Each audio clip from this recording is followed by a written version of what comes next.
Good morning friends केमन आछो तोमरा सकले आशा करछि खूब भालो आछो एबं सुस्थ आछो। आज के जे ब्लगटा निये चले एसेछि सेटा किन्तु एकदम एक डिफारेंट टाइपेर ब्लग। आमार चैनेले आमी कखनो एई धरनेर ब्लग सेई अर्थे बानाइनि। तो आज के आमार मने हलो जे एटा एकटा ब्लग हिसेबे निये आसा खूब दरकार। समाजेर কিছু কাজে নিজের কিছুটা অবদান যদি রাখতে পারি তাহলে নিজেকে ধন্য মনে করব। তো আজকে যে ব্লগটা নিয়ে এসেছি সেটি আমার গ্রামে একটি সেবা প্রতিষ্ঠান আছে, রামকৃষ্ণ বিবেকানন্দ সেবা প্রতিষ্ঠান, যার সাথে আমার বাপি একদম অঙ্গাঙ্গিকভাবে জড়িয়ে আছে। বহু বছর ধরে আমি বাপিকে দেখি এই প্রতিষ্ঠানের সাথে যুক্ত থাকতে। এই হচ্ছে সেই প্রতিষ্ঠানটি, যার ডান দিকে এই যে লম্বা বিল্ডিংটা দেখছো এটা একটা স্কুল, একটা রামকৃষ্ণ মিশনারি স্কুল। এখানে প্রচুর বাচ্চা পড়ে। ইনফ্যাক্ট আমার ভাইও ছোটোবেলায় এই স্কুল থেকেই পড়াশোনা করেছিল ক্লাস 4 অবধি, তারপর অন্য জায়গায় পড়তে গিয়েছিল। আর এই সামনে যে কনস্ট্রাকশন চলছে যে জায়গাটায়, এটা হচ্ছে প্রতিষ্ঠানের মেন মন্দিরটি। তো এটি একতলায় মন্দির ছিল, নিচের যে সামনে ঢুকলেই হচ্ছে মায়ের গর্ভগৃহ ছিল। সেখানেই রামকৃষ্ণদেব, বিবেকানন্দ এবং মা শারদাকে অধিষ্ঠান করা ছিল এবং ওখানেই সমস্ত পুজো আচ্চা সব হতো এই যে এই জায়গাটি। কিন্তু জায়গাটি বেশ ছোট এবং দিন দিন যত ভক্ত সংখ্যা বাড়ছে জায়গাটাতে এখন কোনো কিছু পুজো আচ্চা করলে লোক কোলানো যায় না। এখানে কিন্তু দুর্গাপুজো হয় এবং এই প্রতিষ্ঠানে দুর্গাপুজোর বিসর্জন আমার চ্যানেলের ভিডিওতে দেওয়া আছে। এত সুন্দর করে বিসর্জন আমি কখনো দেখিনি। তো এই জায়গাটাকে যাতে আরেকটু বড় করা যায় সেই ইয়ে থেকে একটা উদ্দেশ্য নিয়ে এই জায়গাটার একটা এক্সটেনশন চলছে। দোতলা একটা বানানোর চেষ্টা চলছে যাতে দোতলায় ঠাকুরকে তুলে দেওয়া যায় আর নিচের এই রুমগুলোতে আরও সেবামূলক কাজকর্মের জন্য ব্যবহার করা যায়, যেমন দুস্থ মানুষদের চিকিৎসার জন্য যাতে এখানে ডক্টর নিয়ে আসা যায়। সেই সমস্ত কারণেই কিন্তু এনারা এই এক্সটেনশনটা করার চেষ্টা করছেন এবং যার জন্য ওনাদের প্রচুর পরিমাণে ফান্ডিং দরকার। তো সেই কথায় আমি পরে আসছি। তার আগে আমি বলি যে 12 তারিখ সদ্য আমরা পেরিয়ে গেলাম স্বামী বিবেকানন্দের জন্মদিন এবং সেই দিনে এনাদের প্রতিষ্ঠানের তরফ থেকে আমাদের গ্রামের যে গ্রামীণ হসপিটালটি আছে, মানে আমরা গ্রামে গেলে তবে আসল রূপটা বোঝা যায় যে মানুষ কতটা কষ্টে থাকে, কতটা সাফার করে। সেই গ্রামীণ হসপিটালে ওনারা কিছুটা খাবার আর বিতরণ করতে গিয়েছিলেন। সেই জায়গাটা মানে এখানে তুলে ধরার আমি চেষ্টা করেছি যে ওনারা কতটা সেবামূলক কাজকর্ম করেন। তো সেটাই আমি তুলে ধরার চেষ্টা করছি। আপাতত আপনারা শুনে নিন উনি কি বলছেন। তাই তার ইচ্ছা ছিল যে দুস্থ মানুষের সেবার কাজে নিজেদের নিয়োগ করা। আমরা এইরকম একটি প্রতিষ্ঠানের সঙ্গে যুক্ত, রামকৃষ্ণ বিবেকানন্দ সেবা প্রতিষ্ঠান। সেই প্রতিষ্ঠানের পক্ষ থেকে আমরা প্রতি বছরই আসি। এখানে যে সকল রোগীরা থাকেন তাদের সামান্য কিছু ফলমূল বিতরণ করার জন্য আজকে এসেছি। আজ আমাদের ডাক্তার দিদিমণির হাত দিয়ে, ম্যাডামের হাত দিয়ে আমরা এই ঠিক আছে আপনার হাতে দিয়ে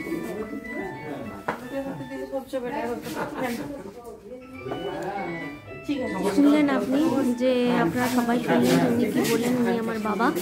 আমি খুব প্রাউড ফিল করি আমার বাবার জন্য, মানে এমন সমস্ত কাজকর্মের সাথে যুক্ত থাকে এই প্রতিষ্ঠানের থ্রু দিয়ে, যে একটা রিটায়ার্ড মানুষ 73 ইয়ার্সেও যে এতটা অ্যাক্টিভলি এই সমস্ত কাজের সাথে যুক্ত থাকে, আমার সেই জন্য আমার প্রচণ্ড প্রাউড ফিল হয়। এবার ফিরে আসি আবার প্রতিষ্ঠানের কথাতে। প্রতিষ্ঠান থেকে ওই দিন এই গ্রামীণ হসপিটালটিতে যতজন এখানে ছিলেন পেশেন্ট তাদেরকে একটুখানি ওনারা ফল, ডিম সেদ্ধ এই সমস্ত কিছু ওনারা একটু বিতরণ করেছিলেন, যেটা ওনারা প্রতি বছরই করেন। এবং শুধুমাত্র এইটা নয়, ওনারা প্রচুর সেবামূলক কাজকর্ম করেন। একটু পরে ওনাদের মুখ থেকেই আপনারা শুনে নেবেন যে ওনারা কী সেবামূলক কাজকর্ম করেন। এবং আমাদের এই গ্রামীণ হসপিটাল দেখে আপনি বুঝতেই পাচ্ছেন যে গ্রামে মানুষ কতটুকু সার্ভিস পেলেই মানুষ কতটা মানে হ্যাপি থেকে যায়। হসপিটালটার অবস্থাটা দেখলেই তো বুঝতে পারছেন যে হসপিটালটা ঠিক কীরকম।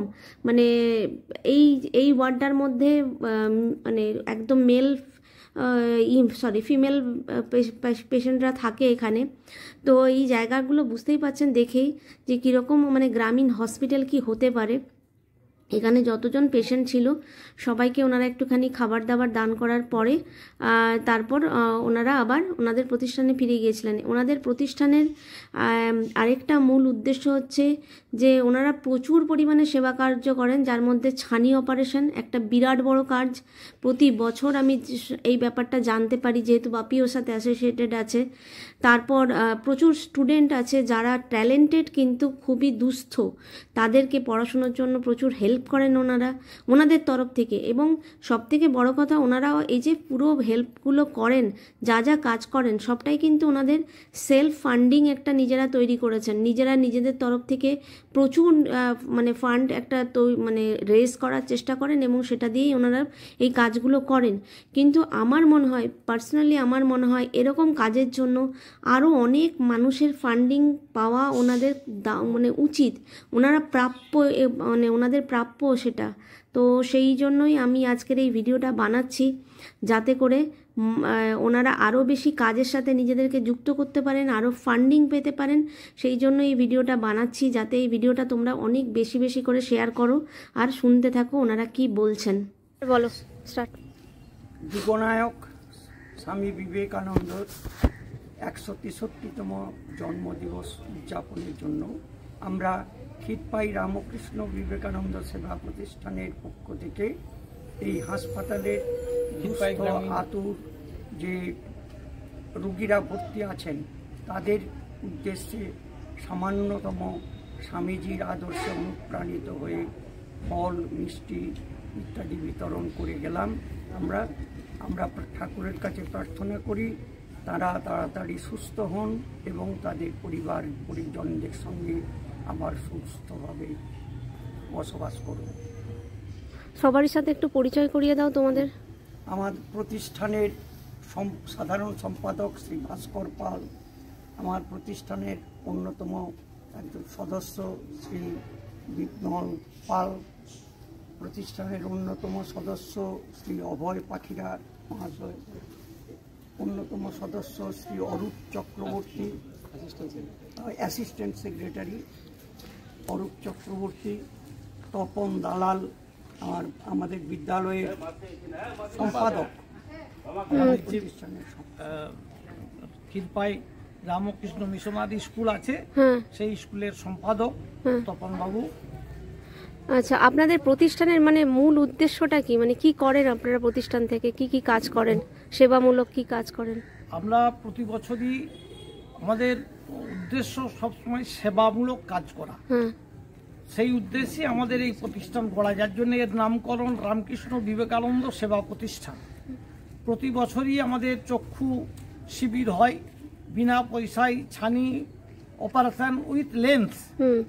এটা আমাদের ওই হলদিয়া চৈতন্যপুরের রামকৃষ্ণ যে প্রতিষ্ঠান আছে নেত্র নিরাময়, তারা সেই সমস্ত ডাক্তার এবং নার্সরা আসেন, এসে তারা প্রায় 300-400 রুগী দেখে তাদের মধ্যে থেকে অন্তত 200-300 পেশেন্ট বের করা হয় যাদের ছানি অপারেশন আশু প্রয়োজন, তাদের সেই ছানি অপারেশন করা এবং লেন্স লাগানো এখান থেকে নিয়ে যাবে বিনা পয়সায়, আবার ক্ষীরপায়ে তাদেরকে পৌঁছিয়ে দিবে। সেটা আমাদেরই এই সেবা প্রতিষ্ঠানের উদ্যোগে এটা প্রতি বছরই করা হয়। এছাড়া এই শীতকালে কিছু কম্বল বিতরণ বা কিছু পোশাক পরিচ্ছদও আছে, বাচ্চাদের থেকে আরম্ভ করে বয়স্কদেরও কিছু পোশাক পরিচ্ছদ বিতরণ করা হয়।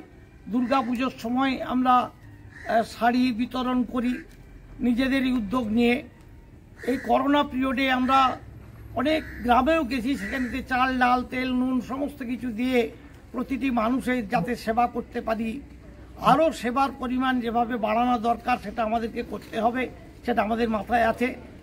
আমরা প্রতি বছরই আমাদের বেশ কিছু ছাত্র ছাত্রী আছে যারা বুদ্ধিমান, সেই রকম ছাত্রছাত্রীদেরকে প্রায় 10 জনকে এখন তাদের সমস্ত বই এবং খাতা আমরা ব্যয় করি, বছরের সমস্ত খরচ, সারা বছরের সমস্ত খরচ। আচ্ছা, আপনারা ফান্ডিংটা কোথা থেকে জোগাড় করেন? আমরা ইতিমধ্যে 2বার শীতবস্ত্র বিতরণ হয়ে গেছে, কম্বল, লুঙ্গি, শাড়ি, ধুতি, সোয়েটার, জ্যাকেট, এইরকম ফান্ডিং আমাদের এক হচ্ছে সদস্যরা নিজেদের উদ্যোগে নিজেরা কিছু কিছু দান করেন, আর আমরা যেহেতু বেলুড় মঠের সঙ্গে সম্পর্কযুক্ত সেই কারণে বেলুড় মঠের মাধ্যমে বিভিন্ন যে মিশন আছে, Kamarpukur Jayrambati mission, Medinipur mission, Garbeta mission, বিভিন্ন মিশন থেকে আমাদের এখানে সাহায্য করা হয়। তার মাধ্যমে আমরা এটা ফান্ডিংটা করি। মানে আপনাদের মেন অর্গানাইজেশনটা হচ্ছে রামকৃষ্ণ মিশন, যেখান থেকে আপনারা ফান্ডিংটা আপনারা পান। ফান্ডিং নয়, এটা ওন ফান্ড। আচ্ছা, ম্যাক্সিমামটাই আমাদের ওন ফান্ড। বাকি যেটুকু ওনারা রিলিফ ফান্ড আছে, ওনাদের একটা রিলিফ সেকশন, সেখান থেকে যেটুকু আমরা পাই সেটা, বাকি আমাদের টোটালটাই ওন ফান্ড। আচ্ছা, নিজেরা নিজেদের মতো করে। বেলুড় রামকৃষ্ণ মিশন দ্বারা রেজিস্টার প্রাপ্ত। আচ্ছা, আপনাদের রেজিস্টার মিশন একদম। আচ্ছা আচ্ছা, বেলুড় মঠে আছে। বর্তমানে আমরা আমাদের যে গর্ভ মন্দিরটি হয়েছিল সেটা একতলা, প্রচন্ড গরম এবং স্পেসিয়াস জায়গা নয়। যারা ভক্তরা আসেন যে বিভিন্ন অনুষ্ঠানে, কল্পতরু অনুষ্ঠান বা বিভিন্ন অনুষ্ঠানে মায়ের তিথি পুজো, তাতে আমরা সংকুলন করতে পারি না। সেই জন্যে আমাদের ওই গর্ভ মন্দিরটি যাতে দোতলা হয়, তার জন্য সিঁড়ির কাজ চলছে, কিছু এক্সটেনশনের কাজ চলছে। সেই জন্য আমরা কিছু সাহায্যের জন্য সবারই কাছে যাচ্ছি। আমরা সবারই কাছে আবেদন করছি যাতে মুক্ত হস্তে কেউ যতটুকু যার সামর্থ্য আছে, যদি তারা মুক্ত হস্তে তারা দান করার হাত বাড়িয়ে দেন, আমরা ঠাকুরমা স্বামীজির পায়ে সেটাকে অর্পণ করব।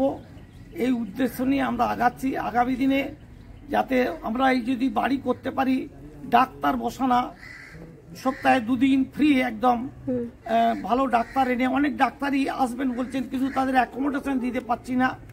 সেই উদ্দেশ্য নিয়েই আমরা এগিয়ে যাচ্ছি। এই প্রতিষ্ঠানের সঙ্গে একটি বিদ্যালয় আছে, সেই বিদ্যালয়টি আজ প্রায় 30 বছর যাবৎ চলছে এবং এইখান থেকে বহু কৃতি ছাত্রছাত্রী এখান থেকে বেরিয়ে বিভিন্ন জায়গায় স্বমহিমায় প্রতিষ্ঠিত আছে তারা।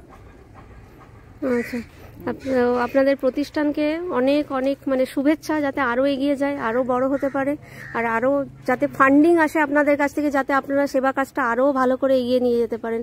এই শুভেচ্ছা রেখে আজকের মতো শেষ করছি। আপনারা নিজেরাই শুনলেন ওনাদের মুখে ওনাদের কর্মকাণ্ডের কথা। আপনাদের কাছে আমার একটা অনুরোধ যে আপনারা এগিয়ে আসুন, ওনাদের পাশে দাঁড়ান। ওনারা এই বয়স্ক মানুষগুলো যে কি প্রবল উদ্যমে এই প্রতিষ্ঠানের পিছনে সারাক্ষণ খেটে চলেছেন অক্লান্তভাবে, যাতে প্রতিষ্ঠানটাকে আরও বড় করে তুলতে পারেন, আরও নানা রকম সেবামূলক কাজের সাথে নিজেদেরকে যুক্ত করতে পারেন। প্রতিদিন ওনারা মানে এই কর্মকাণ্ডের জন্য কালেকশনে বেরোন। নিজেদের চেষ্টা তো আছেই, সাথে কালেকশন ছাড়া মানে ফাইন্যান্সিয়াল হেল্প ছাড়া এই রকম একটা কর্মকাণ্ডকে প্রতিদিন এগিয়ে নিয়ে যাওয়াটা কিন্তু একটা সহজ ব্যাপার নয়, সেটা আপনারা সবাই বোঝেন। তাই সবাই একটু ওনাদের সাথে থাকুন, ওনাদেরকে সাপোর্ট করুন, মেন্টালি সাপোর্ট করুন, ফাইন্যান্সিয়ালি একটু সাপোর্ট করুন। আর সমস্ত ডিটেলস ইনফরমেশন আমি ডেসক্রিপশন বক্সে দিয়ে দেবো ওই প্রতিষ্ঠানের ব্যাপারে। যদি আপনাদের কারোর কোনো কোয়েশ্চেন্স থাকে, কোনো কোয়ারিজ থাকে, তাহলে আপনারা কন্ট্যাক্ট করে নিতে পারবেন। আর যদি আমার এই ব্লগটা ভালো লাগে থাকে তাহলে অবশ্যই প্রচুর পরিমাণে শেয়ার করবেন। ভালো থাকবেন। বাই।